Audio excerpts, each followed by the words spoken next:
Ray's Sports and Slams is a Boink Studios production. And now, on with the show.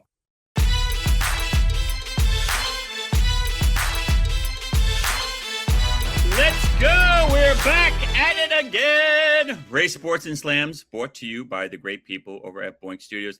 Thank you guys for liking, sharing, subscribing to Boink Studios. We are proud to be part of the Boink Studios podcast network. Please follow us on YouTube for audio and video going back to 2014. And please visit us at boinkstudios.com for more. Great show. I am pumped. Great to be back. I told you this. I'll say it again. Mondays just feel different. I don't know. This show just gives me the energy on a Monday. I'm excited for this show. Excited for my guys in my crew. Let's just do this. First member of the quad. He is the president of the Joel Embiid Hater Society. He's the president of the Anthony Edwards Hater Society.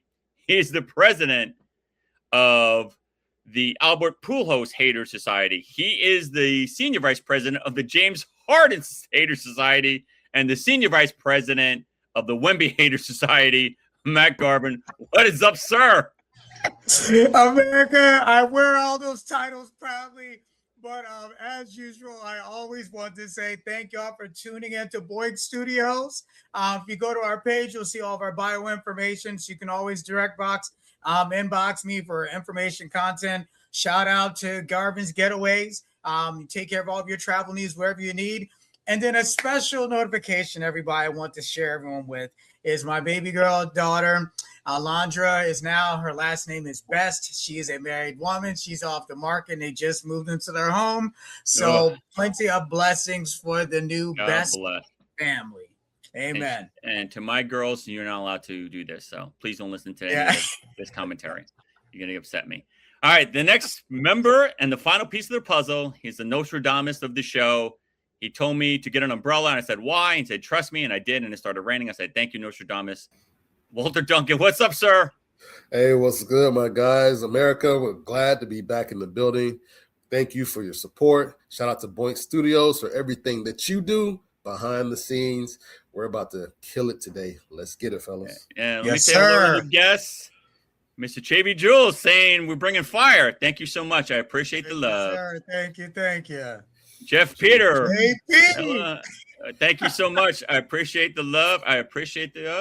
And Tim Gonzalez is congratulating you and your daughter and his son-in-law. Tim is a man. Appreciate you, brother. JP also, thank y'all. Yeah, Jay, I appreciate it. Got a lot of love. All right, our first topic and our big topic is Mr. Russell Westbrook. Yes, Mr. Russell Westbrook has called it quits for the NBA. He announced his retirement on August 12th, playing 18 seasons for 7 different teams. He received interest on a 2-year contract from the Kings and the Wizards, but he declined. They did a moment of video retrospective for him, and he has said it goodbye. He's finished a career with an NBA record 209 triple-doubles. He was named to the 2016-2017 MVP, All-Star 9 times, ranked 5th all-time in his career, and selected the NBA's 75th anniversary team. I will start with Mr. Garvin. What do you think of Russell Westbrook's career? Do you think he should be a first ballot Hall of Famer? And what do you think of him as a player overall? And is he in your top 75? The floor is yours. Okay. As far as top 75, he surclips Oscar Robertson for the triple doubles. That alone, I don't think necessarily warrants you 75. However, his talent as a player was definitely elite. He did go to an NBA Finals. He did not win with Durant and Harden, who I don't like. They went, but they did not win. So the problem for me is like he has all these individual accolades, but when he was, as in being an active player early in his career, when he was triple doubling everywhere, I said the guy's a ball hog. I said he is a great player. I was like, so what? He's got triple doubles if you're not winning. That was my knock on him in his early years, and I could see like his engine was always on 10, but I just said his skill of acquiring these triple doubles were at the default of the team losing at times. And it seemed like he became an individual show. And I'm like, you're never going to win a title with your mentality of just trying to steal a spotlight to get all these triple doubles. It didn't earn him a championship. He went to the Lakers towards the end of his career thinking they had a shot. And that's when I knew he was trying to chase, and he just couldn't do it. And he ended up on the Sacramento Kings. I didn't even know he ended there.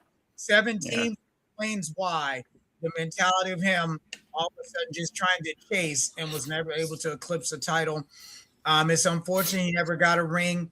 Do I think he'll be a Hall of Famer? Absolutely, because there's very few guys that had a career like him. It's just unfortunate he never got a title.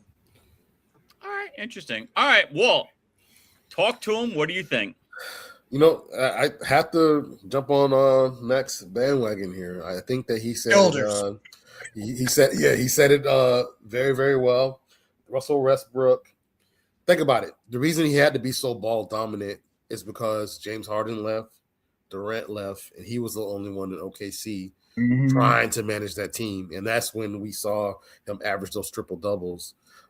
He did it, I think, 4 seasons out of his career, which nobody else has ever done. He's 5th on the all-time assist leader board.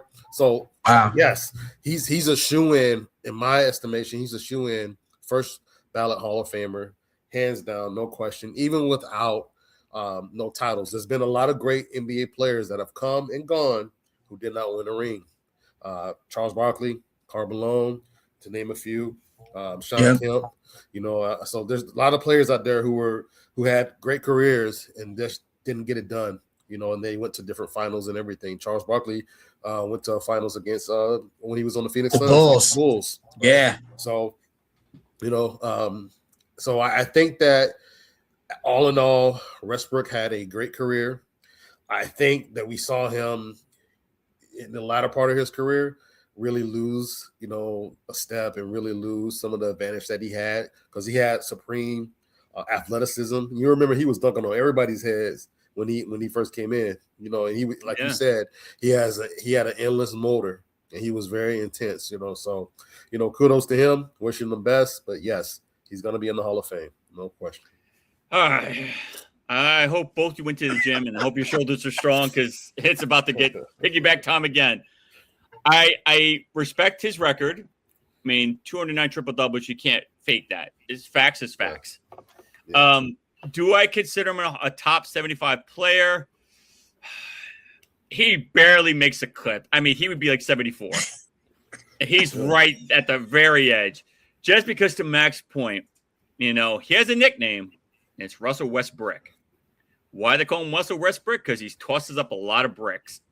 He went to my Lakers. I don't know if I ever mentioned this, but I'm a diehard Laker fan.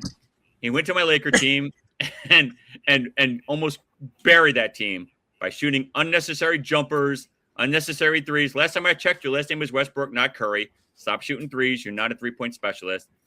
He tried to do too much. I agree with you with your OKC comment that when he was with OKC, he had to do a lot because everybody left. He didn't have to do all that much when he's with the Lakers, and he still tried to do everything. He was just an ill-advised player. It's like he didn't know when to say, all right, I don't have it today. Let me divert to something else. Maybe I'll just really amp up my defense, or maybe I'll just try to find the open man. He was one of those guys that's like, hey, I missed 9 in a row. Let me see if I could get out of this slump and shoot for 10, shoot 11, shoot 12. Where a normal basketball team player would say, all right, I've missed 8, 9 in a row. You know what? I'm going to become a defensive juggernaut tonight. I'm going to start diverting. I'm going to become John Stockton, just assist. It's just not my night. He never had that mentality.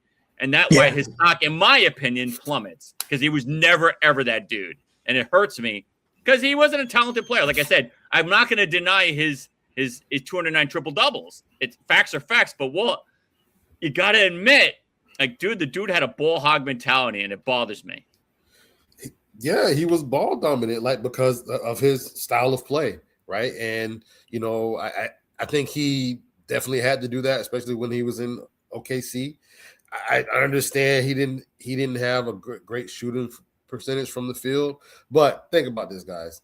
To average a triple double, 209 triple doubles, you have to have some level of skill. You were scoring enough. You were making enough assists and you were rebounding. It means he was all over the place.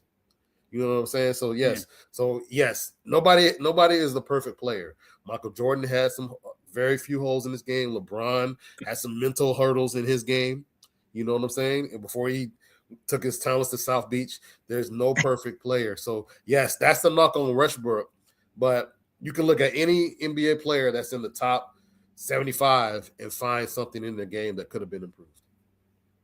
Jeff puts the point. There are so many NBA players, it's hard to put him in the top 75 with so many other players that were way better than him. You know what, Jeff? I think we're early, but you know what? I'm going to applaud that. Give him his flowers. Yeah. I give him his flowers, Jeff. You are so right. I think as more players grow, he's going to have to get carried off that list, dude. He cannot be top 75 10 years from now. Jordan will always be top 75. He is right now. He is right now. I said, well, let's think of Jordan, LeBron, Kobe. Those three are always going to be there no matter what. I think Westbrook, like I said, right now, if you gun to head, all kidding aside, he's probably in that 50 to 75 range, somewhere in that, more like in that 60 to 75 range. He got a lot of holes in his game, dude. He does. At the time when they announced the 75, that's when he was in the zone of the triple-double zone. And let's be clear, America, like triple-double. So what you got to understand also, too, all he needs is 10 points to be double as far as the number for it to count. And, and then 10 assists and 10, what the word I'm trying to say is Walt made a very good point. When he was with OKC, when the fellas left him by himself and basically did leave him by himself, and then he felt like he had to do it all, but he could not readjust his mentality when he went to other teams. He thought that they wanted him because of his ability to triple doubles, but it's like, brother, but there's other teams who can do more things and you don't have to do it all. And he could not wrap his mind around that. And that's why I'm with Ray from the standpoint. I don't think he necessarily deserves to be top 75, but he is in. And at the time when they put the top 75 years of the NBA, he was in the zone of what he was doing, and there was no one doing it better than him. So I think that's why he got in. Like Damian Lillard got in as top 75. Like that dude. And his watch stopped. Not Dame time anymore. Yeah, exactly. Like he does not even have close to the same accolades as Westbrook. So it was a list of 75 guys, and they're like, well, we had legendary guys who definitely deserve to be in, and there's question marks of other guys. I didn't think Dame deserved to be in the 75. I'm like, why? Just because he was hot at the time? And saying fire. Are you saying that Westbrook is fire, or are you saying he shouldn't be on that list? I'm curious. Let me know about that. Go ahead, sir. Go ahead. No, so and it's just one of them deals where at the time when they created the list, that's why he got in. But if they would have done it now, I don't think he would be. Dr. J, Magic, Jordan will always be on that list. I agree. Absolutely. Let's respect AI too. Yeah, AI. I think D Wade's on there, 100%. D Wade, D Wade, and he's another question mark too. At the time, he was hot. I would put Mack D Wade ahead of West Sinks. D Wade. D Wade. Okay, I would put D Wade top 75. No question about it. He's arguably like the top 3 two guards in all time. No question, Come dude. on. I can't ride with you on that, Mac. D Wade is a top 3 two guard. But at the time, it's like Westbrook was a machine. Wade was, but was that sustainable? I'm sorry, dude. I can't rock with you on that, dude. Do you know Wade's history? This guy they removed his MCL when he was in high school or college or something like that, and they gave him like 2 years at the most to play. Literally, like they said, more like a year and change. Come on. Olympic medals. Got rings, dude. D Wade is the truth, dude. I love D Wade. He got rings. He got one with Shaq out there, too. Let's be clear. And then he obviously got some when his boys came to tag along with him. So the only thing I will say is this. All right. Walt is like, this guy's crazy. Because I have a lot of love for D Wade because him and Kobe were tight. So naturally, I'm going to have love for him. Okay, let me ask you this then. Do you think he's better than Kobe? No.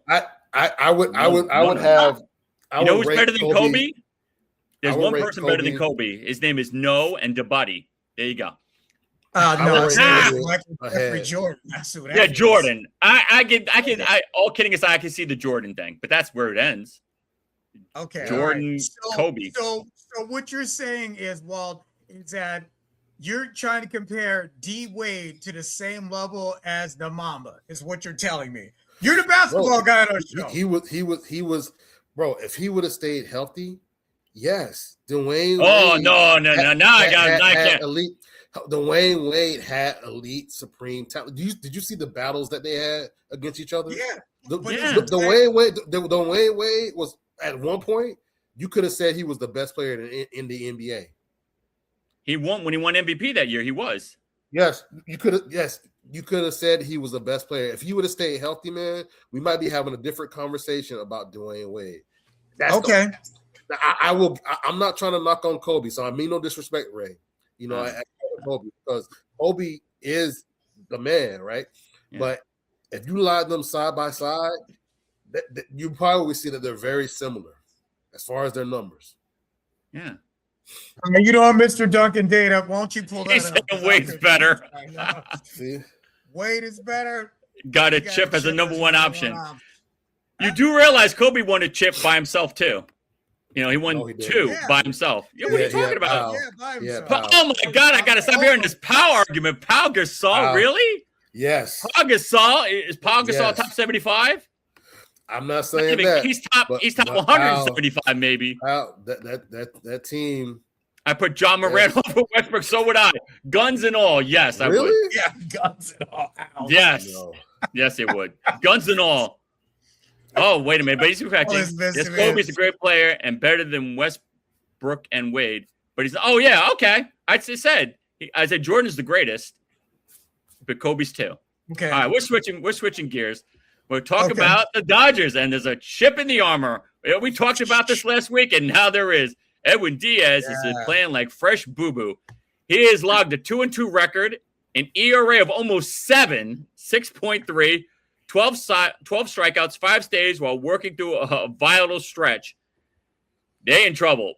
I will say this, and I will go on the record. When ND was on the Mets, there were times I was very nervous because he's a very shaky dude. Sometimes, for those who don't follow baseball, if you could throw 102 miles an hour and it's straight ahead, a major league hitter will hit it 700 miles. If there's no movement on your fastball, it don't matter. You could throw 112 miles an hour. The key with baseball and pitching is velocity and movement. And Edwin Díaz, sometimes his fastball is as straight as an arrow. And a major league hitter will hit that from here to Yellowstone Park. So Edwin Díaz is having some problems. He's got to work through those mechanics. The Dodgers, I don't know if they're going to switch him and make him a setup guy, if they can find another reliever. But this is a big problem. And it's not like a one blown save. He's had several. Like, dude, his ERA is almost 7. He's given up almost 7 runs every time he comes in the ninth. He's blown multiple games now over the last 3 weeks. I don't know, dude. All right, Mac, what do you got? I've said my piece. I say Dodgers could be in trouble. Talk to him. See, and this could be why they acquired Scooble, because of this reason. This could be the factor that they knew something going on to him, not as dependable like last year.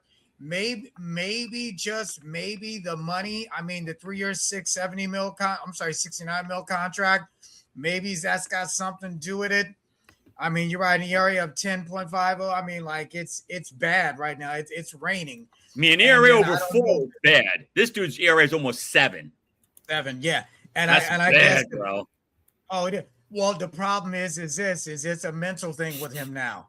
Does he fear because of talent being brought to the team?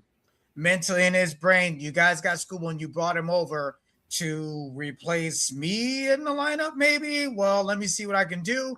And then maybe he's feeling the pressure of, if I don't perform well, they're gonna move him in the lineup over me. And it's a good problem to have as far as the Dodgers, but I think this is the issue that any dynasty faces. When you bring in more talent, will they gel well together? I mean, he's a pitcher which is separate from But he's your outfield. closer. And so, all these guys are expecting him to come in and, if Ohtani's pitching 8 innings and they're up 3-1, he expects Edwin Díaz to close it. And Edwin Díaz gets up 3 runs and they lose 4-3. I don't know about you. If I'm the starting pitcher, I'm going to kill you. I'm going to get mad. Like, dude, what are you doing? Like, you have one job as a reliever. Pitch 1 inning, get 3 outs. I know it sounds easier said than done, but Walt, do you see this as a problem? Yeah. It's absolutely a problem. But if you look at his history, this is kind of what Edwin does, right? Like, so back in 2021, he had an ERA of 3.45. Then he had a really good year in 2022. It was at 1.31. Mm-hmm. Then in 2023, he missed the whole season due to a knee injury. Then he came back in 2024. His ERA went back up to 3.5.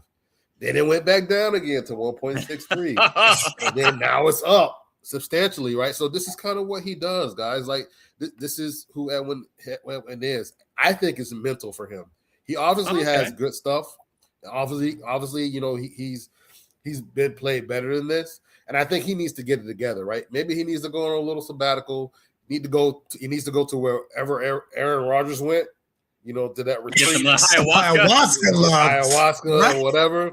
He needs to do that in order to get his act together. Like, just like you said, Mac. I think that if he doesn't, then yes, the Dodgers are in trouble. Even Scoble, when he first started, he wasn't looking too hot. No, he wasn't. You know what I'm saying? Did you see his last outing? Yeah, he looked good now. He's good. Yeah. So, like, look, they have the talent, but man, they need all their horses to show up at the race, because Edwin, if he's not in, like, unless you're going to have these guys pitching complete games and full games in the playoffs, man, I don't know. The Dodgers might have a chink in the armor. Have a problem, dude. This is a problem. Yeah. Thank you, Eric. Cologne is back at house. That's right. Paul Gasol. Are we allowed to drink on the show? Let me applaud that. That was such a horrible one by himself. Eric, God bless you, my friend. And he's brought up a really, really good point. Tanner Scott is your setup guy. Are they going to bring him in to be the main guy now? Because Tanner Scott has a much better ERA. His stats are the real deal. Eric, you know what? We rarely do this, but I'm going to applaud you. I'm going to file a complaint because there's a lot of bias. Is Tanner Scott going to take his spot? There's no bias. It's just Eric is speaking facts. There's Lakers biasness. Yes, there is. Are you saying that biased opinion? Is that a biased opinion? Biased opinion. No, yes. I think that's fact. All right. Do you think Tanner Scott is biting at Edwin Díaz's heels and saying, "Hey, I can close the game. I want that spot. I want it. Bring it." Yeah. And it's a good problem to have, bro. Like they've got talented pitchers where other teams are hoping to have one. Like, it's I'm with Tanner. Like, if I'm him too, like, yo, Ed is not looking good. Won't you give me a shot? He was a closer. Give him a shot. He was a natural closer, and they brought him in to be a middle relief guy. He pitches like the 7th or the 8th, and then Diaz closes. Tanner Scott's a closer, and I'm with you, Eric. If I'm the Dodgers, I'm like, yo, what are we doing? Maybe Edwin Díaz could be the setup guy. Maybe, I don't know, some mop-up innings. But Tanner Scott, to Mack's point, is a legit closer. Like, what are we doing? Are you going to wait till the playoffs and you see him giving up a big lead? Like, I don't know. Walt, do you push the panic button and bring Tanner Scott back to the closing spot? I think that because right now Tanner Scott's ERA is 2.20. I think you try to see what Edwin can do, and why mess up the flow, right? Because if you put Tanner in that position, it doesn't necessarily mean that he's going to succeed either, right? So this is all hypothetical. So in 2025, he was on the AL. Hold on. In 2025, let me finish, right? I'm talking right now. In 2025, he had an ERA of 4.74, right? So these guys both kind of have ebbs and flows in their game. So sure, you want to try to do it and switch something up and maybe have that spark, because in sports, sometimes all you need is that spark to get guys rolling. And then maybe the lights are fire in Edwin if Tanner Scott comes in and takes his place. So maybe. Matt, do you push the panic button? Or do you let are you doing a Tina Turner rolling on the river? Yeah. I'm gonna go a third base move, but step him to the AM, bro. Put him in because it creates what's the word? It's not controversy. I need to see more from you, Ed. I'm putting Tan in. He's been in the zone. Show me you're in the zone. I'll put you back in. This is now, and again, like I said earlier, this is a great problem to have where some teams don't have a closer or a pitcher, period, and they just have a team. So I'm saying to myself as a skipper, how can I push these guys to get the best from them? Because right now, listen, it's coming to the end right now as far as regular season. It's now put up or shut up time. It's not like the Dodgers aren't getting in, but this is one of the deal where everyone is on deck to know that you can be replaced, make bad choices, I'll sub you out. So I think Tanner, as a mind game with Ed, maybe you need a couple days break to reevaluate what you got going on. I'm going to put him in. Let's see what the kids got. Oh, but I want to start. I get that. Well, then show me you're ready when I call you up again. You know what I'm saying? So I think, yes, he should. Just to test the water, see what's going on. And how about this? What if Ed comes back in, 5 games later, tears up, and then kills the inning, no hits? Okay, that's what he needed. You agree, Walt? Yeah, that's kind of basically exactly what I said, Ray. Yeah. If you cleaned out your ears a little bit and stopped being biased, you might have heard that. Probably will. I love this guy. I agree with both of you, but I feel like Tanner was lights out when Edwin was on the injured reserve list. But then when he came back, he took his role back and said, I'll be the setup guy. Edwin be the closer. But Edwin's not closing no doors. Doors wide open. People in, partying, having drinks. I'm like, you're supposed to close this. So yes, sir. Let me ask you this. Do you think Edwin came back too soon? That's a strong possibility, sir. I think so. He could still be hurt. Who knows? I'm not a doctor, so you could have a very valid point. Let me applaud you. You could be all right. I give it to you. Just because you think Paul Gasol is a top 75 player doesn't mean you have, crazy opinions. A lot of things are right. We're never going to live this down long. Oh, my goodness. All right. We're switching gears. We're sticking with baseball, and we're talking about Carson Bench. Carson Bench has been tearing it up for the Mets, the only bright spot for the Mets this year because they stink. He's got 13 home runs, 47 RBIs, 18 stolen bases. He's plunging for that Rookie of the Year award. But he's got some stiff competition. Right now, the competition is like basically J.J. Weatherholt, Sal Stewart, and his own colleague, Nolan McLean, the pitcher. Because the Rookie of the Year doesn't require your team to be like a stud team or you have to win the division, weren't an asset to the team. I think he has a shot, but right now I'm going with J.J. Weatherholt just because he's had a 6th season. My second person would probably be Nolan McLean because he's a pitcher and he's been pitching lights out. I would put Carson third, but kudos to him for having a great rookie year. But unless something happens drastically, I don't see him winning Rookie of the Year. Do you agree, Walt, or do you disagree? Yeah, I think you're spot on there. I think there's 4 guys jockeying for that Rookie of the Year in the NL, right? So I think it's the 3 you mentioned. I think what's his name? Sal Stewart. Stewart. He has to be in there as well. So, yeah, I forgot him. You're very right. So maybe he's 4th. Yeah, so Carson is probably like number 4 right now. Look, there's still some games to play. Who knows what Carson does in his last little stretch? But right now, I think JJ has a hold on that, a lock on that for now. But we will see. Would you say strictly because he plays shortstop and his defense is unstoppable?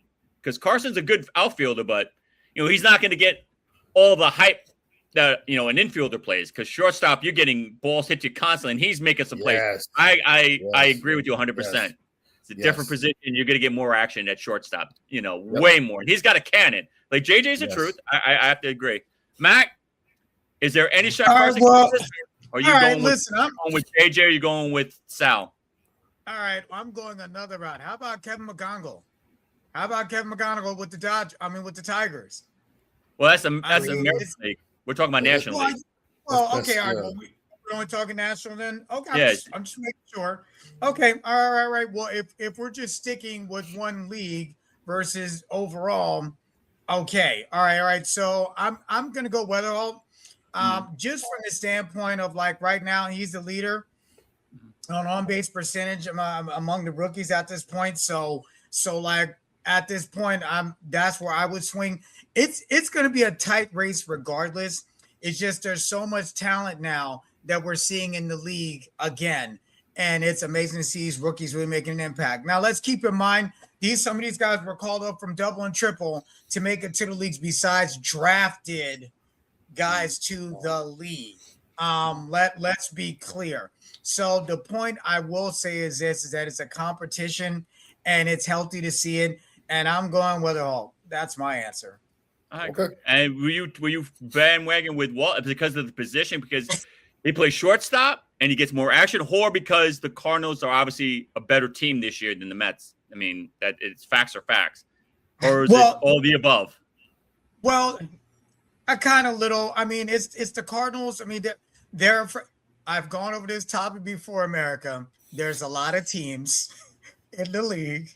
Some get spotlight, but unfortunately, some don't have the staying power as other teams do because of market visibility. So the Cardinals, I will give them a shot. So I'm kind of like both as far as topics. He's seeing more action because of the position that he plays, and I'm going to try and shine a little more light for him too as well. You know, just like the Colorado Rockies, if anyone can name a player from their squad, and that's the point I'm making, the Cardinals are a topic because of certain player. Mind just a rookie, mind you.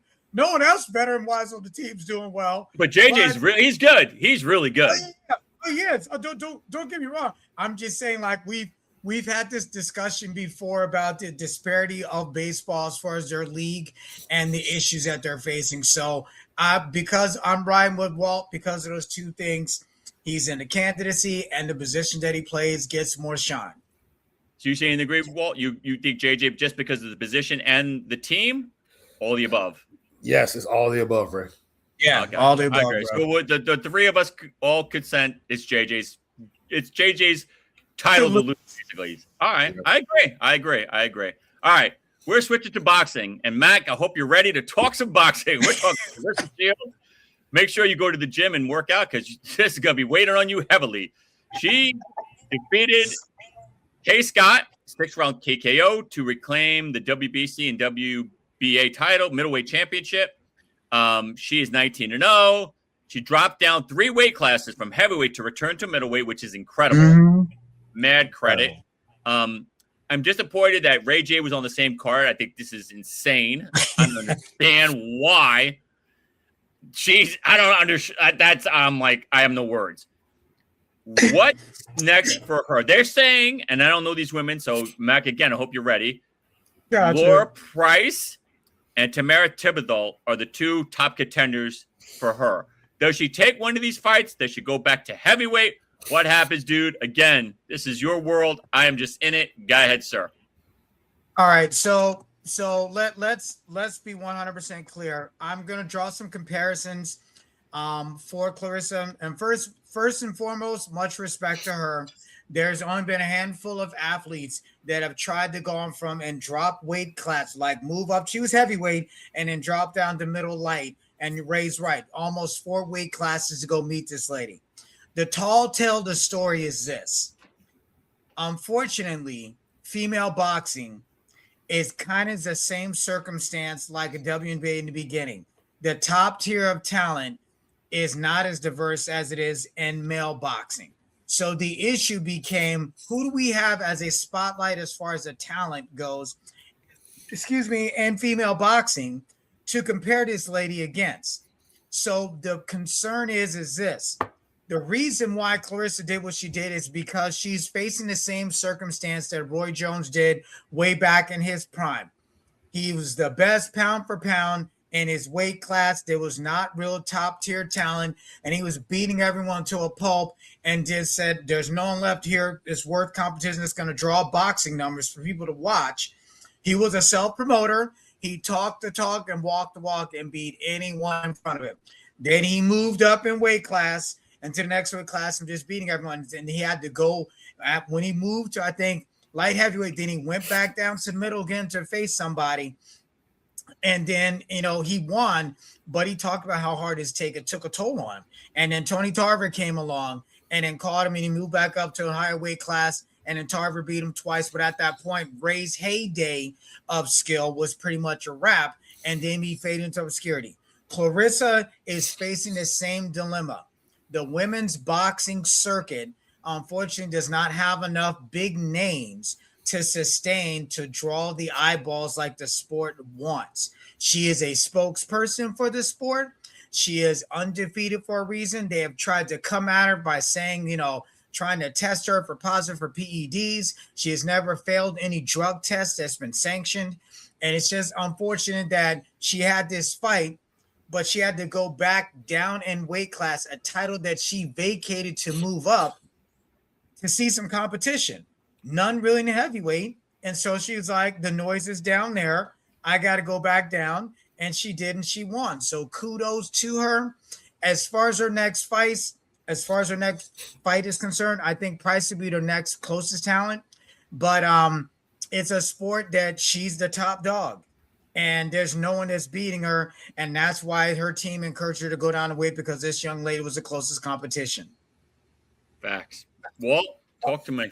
Talk to him. Man, I think Mack deserves a round of applause on that one, because yes, he does. Yeah. Let me applaud you. Yeah, the ballpark there, right? So like he's absolutely right. What other competition does Clarissa Shields truly have? About this, I just saw an interview about her, right? And she said that since she was 17, when she first started boxing, she's always sparred against men, and she continues to spar against men until this day, right? So think about that mindset, right? You're in there with dudes that are bigger, faster, stronger, and you're going toe-to-toe with them in a sparring match, and they're actually hitting you or trying to hit you, right? And so that's just gonna make you a better boxer, right? Because you're getting tips and all these other stuff from their perspective.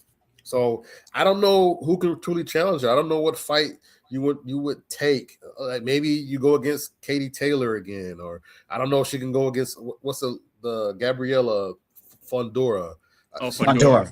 Yeah, maybe she can go against her if she drops enough weight or whatever. But like, I don't know. Like, if you're Clarissa Shields, maybe like, what else do you have to prove? Like, honestly, like, you can't be beat right now. Like, I think that's why she was trying to, rustle up a fight with Layla Ali, whatever. Yeah. Because I don't think currently there's anybody right now in women's boxing that can touch her.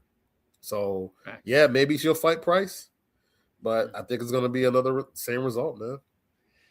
Yeah, well, I'm going to keep my comments short and sweet. She really has no one to fight. I don't want to see her fight Layla Ali, because Layla Ali is just past her prime. Love her to death. Love her father. But come on. I don't want to see. It'd be a massive fight. But I don't want to see Layla Ali's record or her career get shattered by fighting at her age, because she hasn't fought in probably, I want to say, at least 12, 15 years. It's been a minute. So I don't know, dude. Could she fight Price? Yeah, but there's no names for her. I feel bad, because she's the truth. She's the baddest boxing in women's division right now. So I don't know, dude. All right, we're sticking to mortal sports, hand combat, and we're talking about Islam Makhachev. Yes, this dude has broken the record with his 17th consecutive UFC victory, beating Ian Gary. He's beaten Anderson Silva's record. He's the truth right now. He is 29-1. They're talking about Carlos Prates as the next fight, or maybe Michael Morales. I will start this off. I give him all the respect in the world. He's the truth. However,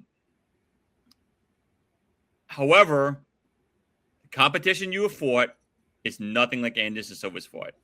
And to say that you are in that upper echelon category of Mighty Man Demetrius Johnson, Spider Silva, John Bones Jones, Khabib, no.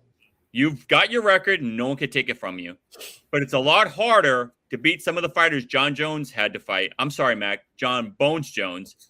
fight and beat.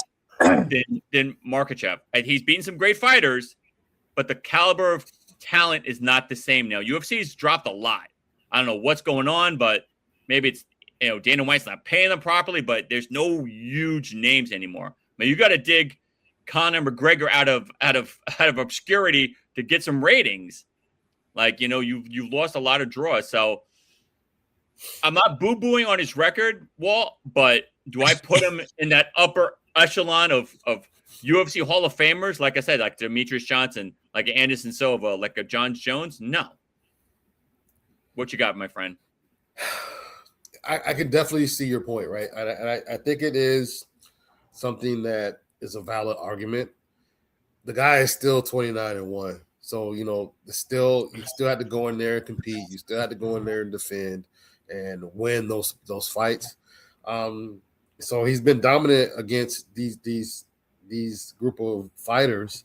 And you're right? The field is completely different than what it was back in the day. You had Rampage, you had all those these different guys. You had Rashad. You had some Rashad Evans. You had some characters. Tito Ortiz. You had so many guys. Yeah. Chuck Liddell. Era. Yes, there were so many different guys you had to battle back then in order to try to, get to the title. And right now, like outside of Aspinall and maybe one or two other guys, I don't know about anybody else in the UFC right now. You know what I'm saying? Don't. I couldn't. I don't know names anymore. Alex Pereira. Yeah. Pereira just lost. Yeah. So I mean, I don't know, dude. Like, I honestly don't know. Right. Yeah. Like, I don't know what he does, dude, to get his. I don't know, dude. He's the Clarissa Shields of UFC right now. Like, what is there for him to do? Yeah, it's sad, dude. You bring up some great names, Walt, and you know what? I'm gonna applaud you too. Yeah. Like, who's there left? Close this out. Listen, y'all. I'm like what they just said. Like and Ray made the point. He's a Clarissa Shields right now of MMA. Who's unless he drops in weight, go down to try and fight someone for competition otherwise. You know what I mean? Like Conor McGregor's not coming, bro. Like he's not. You know what I'm saying? So I don't know what this guy would have to do or who can make enough noise. And just like the fellas just said, all the greats way back when with I guess I'm gonna call it the heyday of MMA, before Dana White really took control of the industry. It's just it's interesting to see, but I didn't even know who the guy was until today, y'all. Like, I have no idea. I just already broke the record. I was like, I love Anderson Silva. Dude, the Spider is a different category, dude. Like, if you think Khabib is going to come out of retirement, you're out of your mind. He's got nothing to prove. No. It would take billions. I don't think he would do it because he's very religious and he swore to his mother that he was done fighting. So, like, he's not one of those guys. He doesn't need the money. He's a multi-millionaire, so he's not going to do it, dude.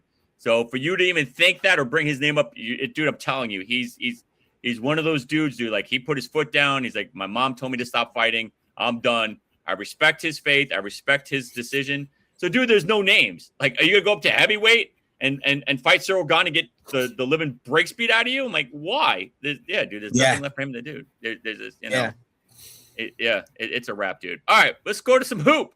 And we're talking about Diana Taurasi. She is a legend who played 20 years for the Phoenix Mercury, averaging basically 18-4-4. She had her name retired. Let me give her some applause because I like her a lot as well. And one team. She's got 2 chips, Rookie of the Year, 2009 MVP, 11 All-Star selections. She got 3 chips. I apologize, Diana. I know you watched the show. I give all her flowers. I got nothing to say about her.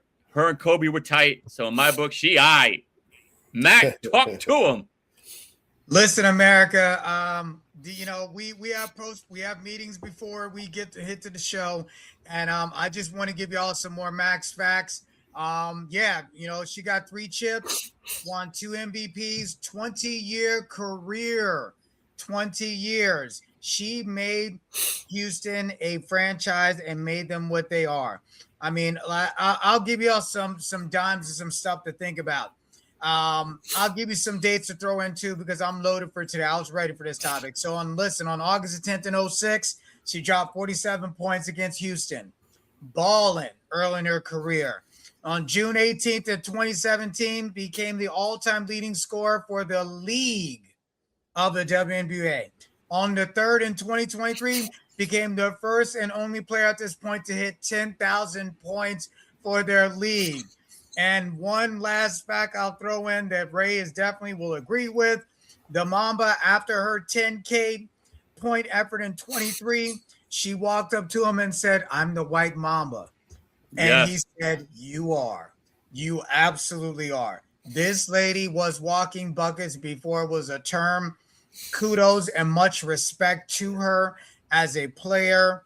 Well-deserved flowers. She will be a first ballot Hall of Famer, hands down. Absolutely amazing career that she's had. I have nothing but flowers for her. Nothing but love for her. All right, Walt, talk to him, my friend. Yep, I mean, I'm riding Mack's coattails again here on this one. Like exactly like he said, some people consider her the GOAT of the WNBA, right? As Mack pointed out, she's the only person in WNBA history to surpass the 10,000 point threshold. She's like Mack said, she's the WNBA all-time leader in three-pointers made in the WNBA. She's a five-time scoring title winner. You know, so she's proven it in and out of the game. 3 chips that she's won. She's been on one team, the Phoenix Mercury. You know what I'm saying? So like it's legit to see her jersey added to the Ring of Honor in that. She deserved it. She's definitely going to the Hall of Fame. And you know, until we see somebody else, you know, break records and stuff like that, which I'm sure we'll see in the next couple of years because some dynamic players. Absolutely. But right now, Diana is the GOAT of the WNBA. She's the standard. Yes, indeed. I couldn't agree with you more. Right now, she's my GOAT of the WNBA. She's one of the greatest UConn players ever too. You know, she's won titles with UConn. Yeah. She's a beast, dude. I give her all her flowers. Nothing to say about her. Kudos to her. God bless her. She's a beast, dude. All right, we're switching gears and we're talking about college football because the top 10 ratings came out for college football, and they are as follows: Ohio State is number 1, Oregon is absolutely 2, Georgia's 3, Notre Dame's 4, Texas 5, Indiana 6, Miami 7, Texas A&M is 8, Ole Miss is 9, Oklahoma is 10. Mr. Duncan, do you agree with these rankings? Would you change anything? Would you put any teams above any of these other teams? I know it's very, very early, but just right now, what do you got? Look, these are, you know, preseason rankings, right? You know, so we have to take these with a grain of salt. You know, like we have to see, you know, the Georgia Bulldogs have been competing. Indiana just won. You know, Miami seems to have come back around and is competing now. I'm gonna wait and see, you know, what happens with this list. There are some dynamic teams. Ohio State obviously is going to be one of the top teams this year. Texas might do something. We don't know. Notre Dame might do something this year. Oregon, you know, their quarterback came back for another season. And, you know, so we'll see what they can do. So this list right now, sure, but I think it's going to be fluid. And as the season progresses, we're going to see the true top teams. I'm sure that one team that's in that list is probably not going to compete as well. And there's probably another team that's in that list that's going to, you know, exceed expectations. So I think we wait and see. The list is fine, the list of teams that are on there. I wouldn't change those out right now. But I'm interested to see who rises to the top. Okay. But as of now, you're cool with this list. Because they do this every year at the same date every year. They give the AP top 10. So you got to respect it. All right, Mac, do you agree with this list? Would you make any changes? Absolutely, I'm making changes. All right, Oh, 100% making changes. Oh, here we go. What was it like that? Like, what? All right, I want to hear what changes are you making. Let's hear it. All I go, dude. Ball is yours, dude. Go. Okay, all right, okay. First things first, I'm so tired of the Manning wagon. Just because his uncles were Super Bowl champions, and arguably at this point, Manning obviously walked in first ballot. My boy Eli did not, for obvious reasons. This kid Arches has so much smoke that half of it is not even deserved. The Longhorns are on the list because of his name, period. End of discussion. Do I think they even deserve to be top 10? I think they're in the 10, but 5, I'm giving them like 7 or 8. Now, we're going to just disrespect Trinidad Chambers from Ole Miss. And case in point, I'm going to tie in Eli went to Ole Miss and Arch went to Ole Miss. However, Peyton said, I'm going to the Texans, and his nephew said, I'll go there too to make my name. Trinidad Chambers has broken all of Eli's records, and last year was second runner-up in Heisman. You're going to disrespect them and think that they're at 9. They deserve to be in the top 3, 4, in my view. Now, you can call it what you want to call it. Oklahoma should not be in the top 10 because the only reason why they're in the top 10 is because their quarterback is now in the NFL and Fernando's gone, and they were not top 10 the last 3 years until he got there. So they wow, you bring it.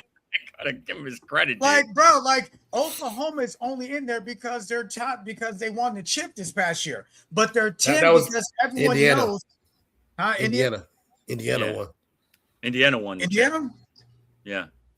Indiana? Okay, all right, my bad. I'm sorry. I said Oklahoma. Sorry, all right, I'm sorry. All right, well, I'm sorry. The Hoosiers, all right, Indiana's, I'm talking about the number 6 Indiana. The only reason why they're in is because Fernando won the chip for him last year. So he's gone now, so they should be not even top 10 because they haven't done anything previous seasons until he got there. So their coach is riding his curtails, but they need a quarterback that's going to help them out. Miami, the Hurricanes should be in the top 5.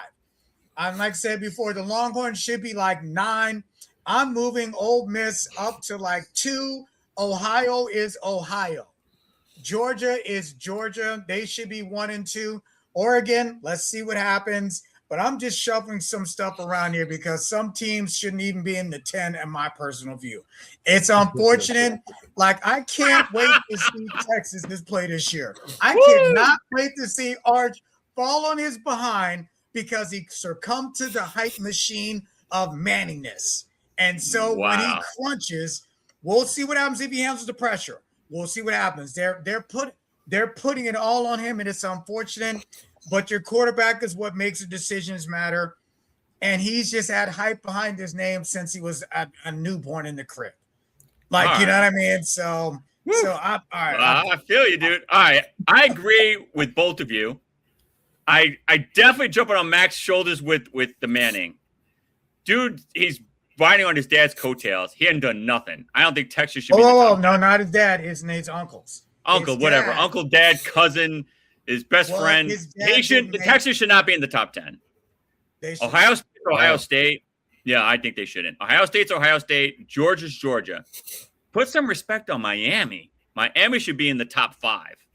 Miami was very good last year with a mediocre quarterback. Carson Beck is and they still won because they have a great coach, great system. I'm going to throw some love to Texas A&M. They had some stuff there, but right now, Ohio State, Georgia should be 2, Oregon 3, Miami 4, Notre Dame 5. That's the race facts. There you go. I said it. I agree with it. That's right.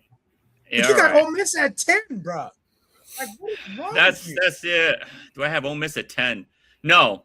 I have Ohio State. Georgia's 2, Oregon's 3, Miami's 4, Notre Dame's 5. Okay. Then I would bring Texas A&M to 6, Ole Miss to 7, Oklahoma's 8, and then I guess let me think. And you've got Indiana in the top 10, bro. Oh my. No, I got to come over with another team. Indiana don't make top 10. That's what you. All right. Yeah, that's well. Put it this way: we're all gonna see it all shake out. Yes, we'll see how it shakes out. Right and wrong. Trinidad Chambliss, I'm telling you right now. He is the truth. Right now, he'll be the Heisman Trophy winner this year.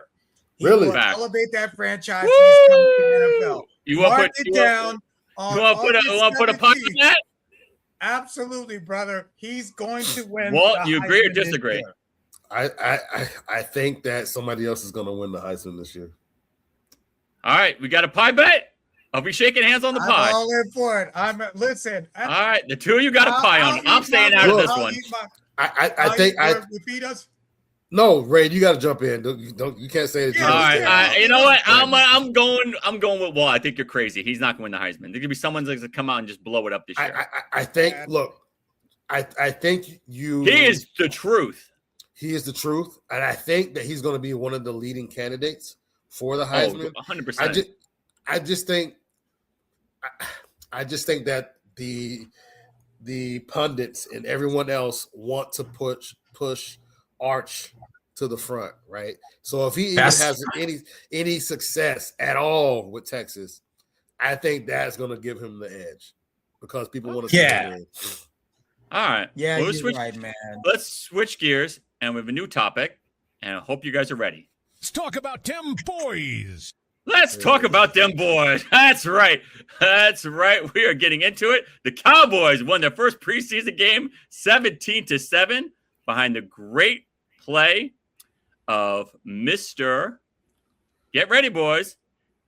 Camden Doodoo Brown. That's right. 2 touchdowns. Did his thing. Sam Howell, Joe Milton battling. It's getting scary out there, folks. I don't know what we're going to do, but I am telling you right now, this is the problem. It's a good problem to have because right now, Dallas looks crazy good. And I think that Camden Brown's going to make that team. And I think right now, the question I'm going to ask for both of you is, who's your backup, Milton or Sam Howell? They both look good. First, I'm going to go to Walt. Does Camden Brown make your roster as a receiver? And who's your backup quarterback?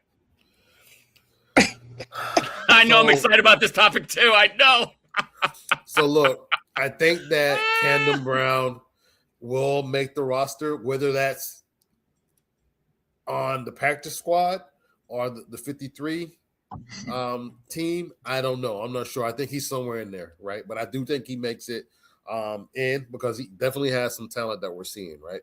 Mm-hmm. As far as the backup, being Sam Howell or Milton, I think that Milton will edge that out just because he has a little bit more athleticism to him. No shade to Sam Howell or anything like that, but I think that Milton will edge that out when it's all said and done. Or the Dallas Cowboys could keep all 3 guys, and you never know. Got another defensive player. Yeah, and so look, I think that the Cowboys, you can't look at the preseason and say oh my God, we're going to be so great because you never know, right? You never know. I think Dallas is going to compete as they always do, and Dallas's defense is going to be better. I think they just signed Von Miller to a 1-year deal. Yes, they did. 1-year deal. So he's from Texas, hometown. But let's talk Camden Brown. Are you feeling him? Two great catches. I mentioned Camden Brown. I think that he might have a shot to make the roster. We have dynamic receivers that he has to. I don't know how much playing time he's going to get, but we will see. We'll see. All right, Mack. You think he's going to make the roster? And who's your backup? Let's talk. Is it Mr. Sam Howell? Is it Joe Milton? All right, I'm going to say this and this point only, and I always say it every week. America, just so you know, Ray all day is a diehard Dallas fan, and that's why we always talk Dallas, them boys. Now, them boys every year on paper, this is our year. Go Dallas, go Cowboys every year, but you still have the owner, Jerry Jones, until I'm not wishing ill will on the man, but until someone else does something of reference to this organization, it's going to be the same noise every year. Every year they're going to the playoffs. Every year they're home before the playoffs start. It is like rain falling out of a. The tears can't cover up enough rain that'll fall from your face because it happens to them every year. Ray's all super excited, and it happens every year. They don't make the playoffs. And I'll say this, I'm on record. They are a regular season good team. They are. But when it comes to the playoffs, they shrink, and it's always the inevitable that's going to happen with their team. They let go of Micah Parsons. We're just going to let talent leave. Why not? Why should we keep him? Jerry Jones is Jerry Jones. They are the most valued franchise in NFL. Whether either of these dudes make the roster, it won't matter because when the playoff comes, they ain't going to the playoffs. They can't figure out for themselves to get their name out of the way of the owner, and the owner makes the bad decisions that hurt them all the time. So I'm not giving any kudos and credit to them. My team, the Giants, lost our preseason game. We got questions on our quarterback right now. And Ray, what I'm sorry, Walt, what's your team, bro, in NFL? I forgot. Oh, I like the Dolphins, man. Okay, Dolphins. Okay, well, they're another team. They're in the dark. Dak is great. Regular season, playoffs, he is a no-show. Notice you didn't answer either question. You didn't answer the backup quarter. You didn't answer the backup quarterback question. But I'm not, because it doesn't matter. I will answer for you. I will answer for you. It'll be Joe Milton by a hair, and Camden Brown will make that squad. You really? And I know that JB Jules is happy. Thank you so much. I applaud you for being happy for me as well. Thank you so much. Let me applaud him. Ray, thank you, Mr. JB Jules. You really think that Camden Brown is gonna make an impact? I didn't say that. I say make the team. Okay, make the team. So yeah, it'll be a good story. Right now, he's dark horse. Just make the team. All right. Okay. All right. Thank you. That's all I want. That's all I wanted. But we are going to talk something else that I want to talk about, and we're talking about Jackson Dart. Yeah. What happened to Mr. Dart? I'm going to tell you what happened to Mr. Dart. He basically got knocked unconscious on an unblocked hit to the head by the Minnesota Vikings safety Jay Ward during the first quarter of a preseason game. Yeah. Dart was sent to the Blue Medical Tent for a concussion check. He was quickly cleared before returning to throw a touchdown pass. I will start this off. Why are you playing in this game? It's meaningless. Why, oh, why, oh, why? Why? Tell me why. Happens every time. I don't know why. He got hit so hard, I'm still feeling pain. I'm glad he's okay. I never wish harm on anybody, no matter what. But to the coach, what are you doing? I didn't understand why he's out there.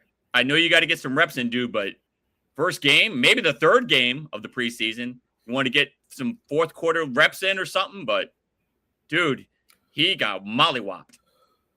I know Mack's got a lot to say, so I'm going to go to Walt first. Absolutely. Well, talk to. What do you think about that hit? First of all, how good was that hit? And second, why is Jackson Dart playing in this game?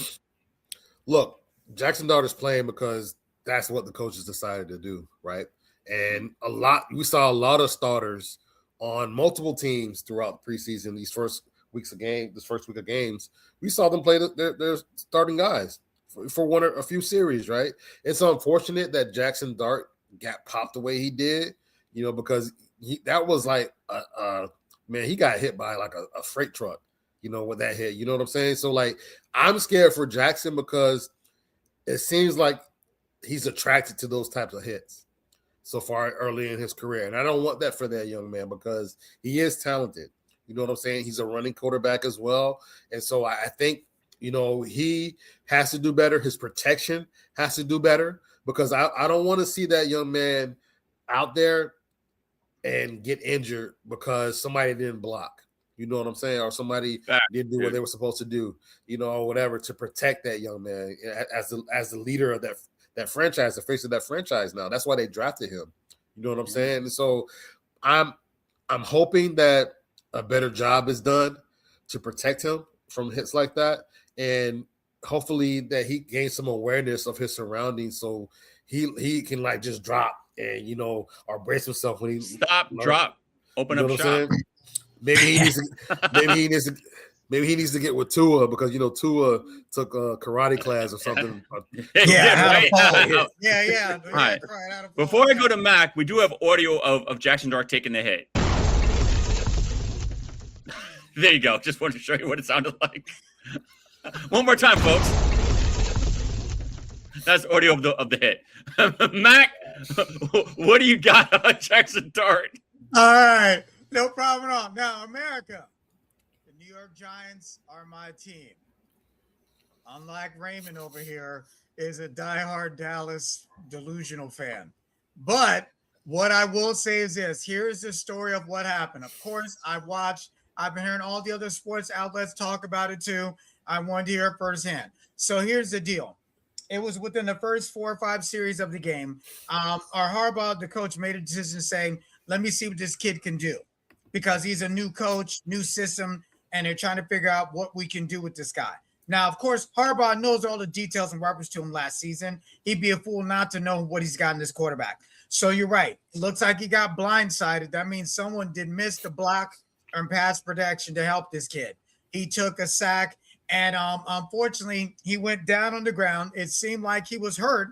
However, it took maybe a real time. It may have been maybe about 10 seconds he was down on the ground. He got up on his own accord, but when he got up, they sent him to the Blue Magic tent for a concussion protocol. Now, he did not get hit in the head.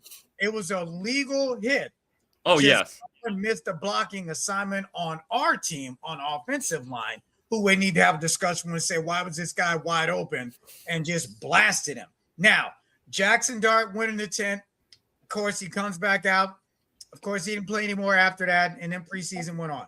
Now, the issue is this. Press conference conversation asked him, are you okay? Are you fine? And he made the comment to say, it seems like every time I get hit, I always end up in the blue tent.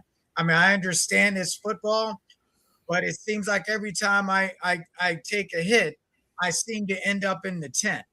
And to Walt's point, the way he plays, he's a running quarterback, if you want to call him that, a running quarterback.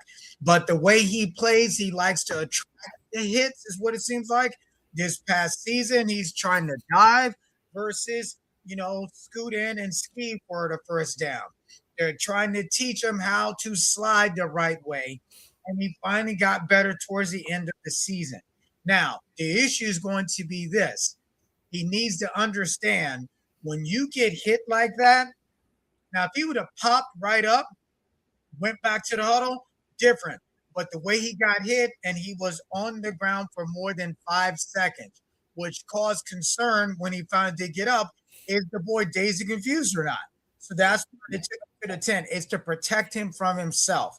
He's going to get better at it. If he does not, he is going to get injured again, and then they'll have a discussion to say, is the juice worth to squeeze with this kid? Should we pivot? Because if he's not learning by now, by this past season, when is he going to learn this? But at what expense will it cause circumstances for their schedule if this guy is injured? And if he's not, and a best ability is what? Availability, sir. Exactly. And if he's not, then this will be the detriment of him. Great talent, but he has not learned this skill of sliding like he should. So that's kind of the situation going on with him. They need to protect him from himself, and Harbaugh is going to have decisions. He's not playing any more preseason games. I guarantee you that after that. But the bottom line, when the regular season gets going, if he keeps making bad choices, but ultimately someone missed that block. Someone didn't block for this kid to get ramsacked like that, like rail. So it's unfortunate. We'll see. All right. We'll see, man. All right. Our next topic is something that's very important to me because let's talk about Tim Boys. That's right. And we're talking about Von Miller. Yes, we are going to talk about Von Miller. He signed a 1-year contract worth $6 million with a total value of $10 million if his hits performance incentives. I will start this off. This is fantastic news. Von Miller's a beast. Him, Garrity, this team is going to be trouble. I'm going to say right now, Von Miller will have at least 9 sacks this year. And that's what he had last year. I'm saying at least 9. I'm going to say probably 12, 13. He's going to have a great year. Welcome, Von Miller. I spoke to a good friend of mine. You guys know him. His name is Mr. God. Yes, Said, hey, what's up, indeed. God? He said, hey, tell Mack and Walt. I said, what's up? I said, no doubt. He said, you want Von Miller? I said, yes, God. I would really like Von Miller to be on my team. He said, don't worry. I got you. I said, thank you, God. You good? He said, yeah, I'm chilling. I'm like, oh, it's good to see you, my friend. I'll see you at church. I said, yes, sir. Mack, how happy are you that Von Miller's part of the Cowboys? Well, I will say this is a legitimate conversation. Von Miller, last year was with the Washington Commanders, and I'm Yes. not sure why they didn't help him stay, but he went to the Cowboys because he is still at least a viable player that can provide some talent. They let Michael Parsons go, so they got to figure out somebody to try and help sack somebody to help them win some games. But I think he's a great addition, and he can still add value. That's why he's on the team, and I'm happy for him that he gets another shot at a title. He is a situation where he's from Texas, born and raised, grew up being a Cowboys fan. So kudos to him for playing for his team that he admired as a kid growing up. So I'm happy for him. All right. Well, I know you're excited too. I see this enthusiasm on your face. It's all you, brother. Look, I think this is a great signing it's a great sneaky signing for the Dallas Cowboys. Yes, he's a little bit older. He's 37 years old. So, there is some mileage on the body and stuff like that. But look, if he remains healthy, this is a sneaky signing for the Cowboys, right? Because they do want to be able to rush the passer and get some pressure on opposing teams and stuff. And Von Miller has been able to do that throughout his career, right? So I think he's going to definitely impact, defense and impact the game and stuff. And he's going to help their young guys too, right? He's going to help them with their techniques and stuff. And this defense is going to come to play this year, I think. And if they come to play, I think the Cowboys are going to be a lot more competitive than they have been in recent years and be able to not just outscore teams when needed. They'll be able to defend against teams as well. And they're going to need to. They're going against teams like the Rams. The Rams are loaded on defense, right? Woo. So you need to have a defense that can fight. That's why Is the Arnold Seahawks official won. yet? Who? Sam Arnold, is he official yet back with the team, or is that No, Sam Darnold. No, Sam Darnold? I'm sorry. Rams. Yeah, he's not official. He's still working out though, right? It's still up in the air. He's at camp, mind you, doing drills, but he has not made a decision yet. Continue, sir. Go ahead. I'm sorry. Yeah, so like I was saying, like you need a good defense, right, to play against some of these high velocity offenses that are out there. And so I think that's what the Cowboys needed. This signing helps them with that. But we will see. There's a lot of great teams out there, especially in the NFC, man. It's going to be tough, but I think it's a good signing. I think he could add a lot of value. And to your point, you can't outscore every team. You got to have defense. And Von Miller, yeah, maybe he's 37, but I think he's a very good 37. He's not, barely getting on the field and doing anything. I think he has some juice left. Do I think he's the most elitist pass rusher in the league? No, but I think he's good enough that he could do something. You know what I'm saying? He doesn't have to be the number one guy. All he has to do is get 9, 10, 11, 12 sacks, somewhere around there. Contribute. Yeah. That will be enough. All right. Our last topic is something very important because guess what time it is? You know what time it is? It's Lakers talk time. That's right. It's Lakers talking time. And the Lakers were sold for a whopping $12 billion by venture capitalist Josh Kushner and former Disney CEO Bob Iger. I'm happy for this because I think that the right Kushner brother got that deal because there's another Kushner brother. I'm not going to bring up his name. I'm not a big fan of. But Josh is a good dude, and Walt knows what I'm talking about. But I like Josh. He's a good dude, says the right things. I think he's a good-hearted dude. I think they're going to spend money, and they're going to get talent. So kudos to the Lakers. The only thing I could say is, let's get Klay Thompson and make this team happen. Walt, ball is yours, sir. Look, I mean, I think that the Buss family, they said, like, look, they wanted to turn the page. They had some success, during the years of ownership and stuff. I think they're ready to move on to different things.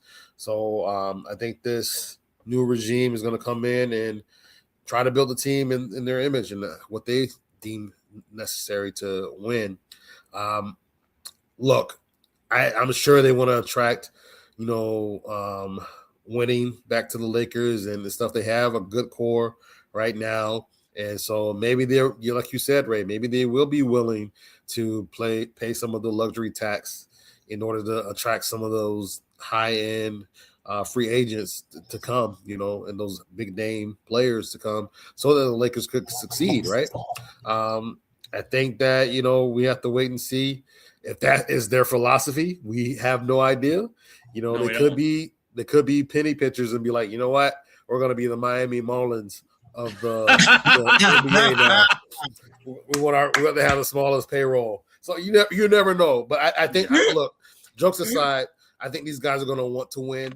They're going to want to go back to the Showtime Lakers, and like have the Lakers competing and be talked about all the time. So look, this is going to be exciting for the Lakers. I'm excited to see where they go and to see what this new ownership group does. Yes. And do you like this Kushner brother? Yeah. I like him Absolutely. too. I think he's a good dude. He's a good dude. Usually younger brothers usually the good ones. So the older brothers got problems with. Yeah, we'll see. We'll see. All right, Mac, close this All out. right, so no problem at all. So the official number was 12.5 billion. Mind you, 12.5 will make some 500 million more or less valuable. Who knows? But the irony is that Iger and the other guy, what's the other guy's name? Josh Kushner. Josh Kushner. They were in talks to try and get the expansion team with that's going to be going out in Vegas. Like they were in heavy talks as far as money wise. And then I'm not sure if it was Chris or Bob said, you know what? Let's circle back to the Lakers and see if new ownership be willing to sell. And conversation took place. The previous owner got the team for about 10 bill, and they offered 12.5. And amazingly, he said, sure, under a year of ownership, maybe a year or two of ownership, of primary ownership of the Lakers, said, I don't think I want to. So they did. Now, here's the most recent news. Jeannie Buss just sold her 70% share of ownership to the Lakers to someone also too. So, they're making a full final, I guess, move away from the organization altogether. So, kudos to them. And we'll see what happens now. Iger, as for what it's worth, I know him. I know him. The man who understands business and economy and how to expand and grow because being a part of the Disney Corporation. So I have full confidence of whatever they're going to try and do, it will be successful just because of his prior background history as far as marketing and understanding, listening to fans of what they want to move forward with the team. So I'm happy for these two gentlemen as far as whatever we're going to try and accomplish with the Lakers. Yeah. I feel like, Kushner's a venture capitalist. He knows how to make money. And to your point, he's going to pay that luxury tax. Do I want him to make him like the Dodgers? No, because I don't want it to be ugly like that. But I just want him to make the team better and pay what you got to pay to get the right players. Josh is a good dude. So again, I'm happy that this is great. So it is what it is. All right. Time for the final buzzer. This is where you can ask us anything about anything. Talk to us. Bring your comments. Timmy says, best topic of the day is Laker talk time. I agree. Oh, my God. Oh, my gosh. Get Joker. Make it happen. I want Joker. He said he wants to be a Nugget for life, man. I don't see it, but you're right. We'll see if we believe possible. it, Yeah. I'm sensing a Dallas Cowboy theme here with a side of preaching. Oh, my God. That's funny. Well, you know what? I have a topic I'll introduce, gentlemen. For one of our fans, one of our listeners who chimed in, named Paul, he said to me, hey, what do you think was going to happen with the economy with Philadelphia now with LeBron being there? What are you guys saying? How this is going to impact their organization? Oh, the tickets are so expensive. I'm not even going to afford tickets to go to a Sixer game now. Yep, it's going to be sold out. People are going to show up. It's going to be buzzing in the arena. He's got with JB and LeBron there. Like, oh my God, like they're going to come see these teams play, especially when the New York Knicks come to town and the Lakers come to town, and like it's going to be buzzing in the city. So I think it's going to do wonders for their economy in that city. And they're going to make tons of money. Jeff Yeah, Peters ticket says, prices "Stop already got dropping. announced. Pray to God you don't get hurt." Talking about Jackson Dart. Yeah. Someone should get fired for missing the block. Yeah, I agree. All right, we got the last question. As yet or Jodeci, Deborah Cox, or Jennifer Hudson, and Maxwell or Babyface. Woo! All right. First of all, Jodeci, that's easy. Deborah Cox, that's easy. And he's saying Maxwell or Babyface, that's an easy Babyface. So I'm going Babyface. Yo, yeah. I love Maxwell. Babyface is Babyface. Jodeci's easy. Yeah, Deborah Cox is Deborah Cox, and Babyface is Babyface. I've seen Babyface a couple times. Gosh. That's a tough one. All right. We go into sections. Mac. All right, first section. As yet or Jodeci? Okay, all right. As yet or Jodeci is Jodeci hands down. Mm-hmm. As yet had one single, and the lead singer was the fifth member of Boyz II Men way back when they got signed with Michael Bivins, and that's a whole separate story I could tell you about later. Deborah Cox or Jennifer Hudson. Jennifer Hudson is an EGOT status individual. That means she has won an Emmy, an Oscar, a Grammy, and a Tony. Deborah Cox has none of those. Let us be clear. So Jennifer Hudson has made an amazing career, even though she was the sixth person runner-up in American Idol that year. Deborah Cox is how'd you get here? You're right. No one knows how you even got there. She left already. That's it. You know. But the reason she gets sentimental. Well, she got some hits, dude. You don't Deborah Cox don't have hits? What more than how did you get here do you got for me? Sentimental. Oh my God. Nobody's supposed to be here. You're stuck. Exactly. Nobody's supposed to be here. You said it twice. Yeah, exactly. Exactly. Sentimental. Did I say that? Yes. Yeah, she did. She did Broadway. Man, whatever. All right. Maxwell, Babyface. Okay, Maxwell, Babyface. Babyface, to his credit, has more writing history versus music history as an artist. Maxwell has made songs. I mean, mind you, Babyface had more albums. I do believe five, and Maxwell's, I think, is at 4 at this point. Maxwell became what is called this artist, if you want to call it the indie, the neo soul vibe era. And that's what Babyface was not. So neo soul, as far as his sound, was completely different. I'm going to go with Maxwell because I've listened to his albums from the first two, not the last two, the first two. Put it on from the beginning to the end. Babyface, you got to skip them to get to the songs you want. That's where I am. All right, Walt, talk to him. As yet or Jodeci? Man, this is easy. Look, Jodeci all the way. They had so many different hits. Jennifer Hudson all the way because of everything that she brought and everything that she continues to bring. She's still having success. I think she still has her own show right now. Yeah, TV show. Yeah, daytime sitcom. How about that? Deborah Cox cannot touch her. And between Maxwell and Babyface, I have to lean in. I'm a Maxwell fan, but in this instance, because of Babyface's influence on music, like he influenced people like John B. and different songs he wrote. Oh, my God. Mint Condition. I think he had influence with Mint Condition as well. Kevin Campbell. Kevin Campbell. Like, so I have to lean. So because of that, I have to lean in Babyface's direction on that one. Great question, Tim. Great question. Yeah. I don't know why. Mac just got I got an email. Mac just got a new title. He's the Deborah Cox Hater Society president. Congratulations, sir. I'll ride that. Wow. Hate on Deborah Cox. Wow. That's the reason why you get sentimental.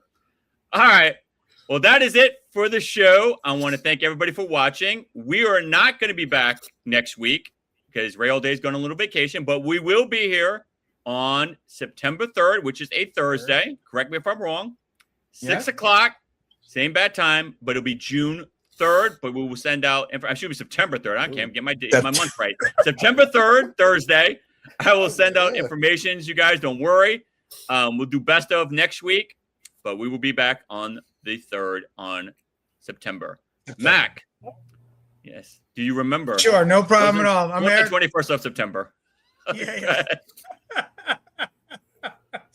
So here's America. I will say this. As usual, we love this show. Shout out to Boink Studios for putting this together and make us a team. The three amigos, the three bald brothers are at it. The one thing I will say is this. Garvin's Getaways for all of your travel needs or any services that you need, whether it be by boat, by location of country, whatever may be the case. Give Mrs. Garvin a shout out. That is available on Boink Studios. Just inbox me. I will send your information. Again, to the new Best family, Alondra and Roman Best, much love to them. And as usual, to the squad, my boys, Walt and Ray.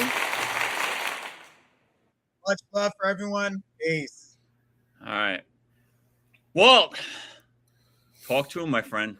Man, shout out to all our listeners and fans. We appreciate you. Much love, much respect. Shout out to Boink Studios. Shout out to my podcast mates here. I appreciate you. Look at your pay stub. It's important that you look at it, especially if you're salaried, because you could be getting underpaid or getting, missing out on some pay, and because you think your deposit is right. Check out your pay stub, look into it, and check out It's About Payroll. Peace. Please check it out. Great show. All right, stay in the studio, sir. All right, that's another wrap. Ray Sports and Slams, success again. Very happy. I will miss you guys next week, but we will be back on the 3rd on a Thursday, 6 o'clock. So please check us out. We will do best of next week. Can't say enough. BoinkStudios.com. Thanks to the three Ball brothers. We do our thing every week. And all I can say is, dude, it's a blessing. I will see you on the flip side. Have a great holiday. Have a great weekend, I should say. I will see you on the 3rd.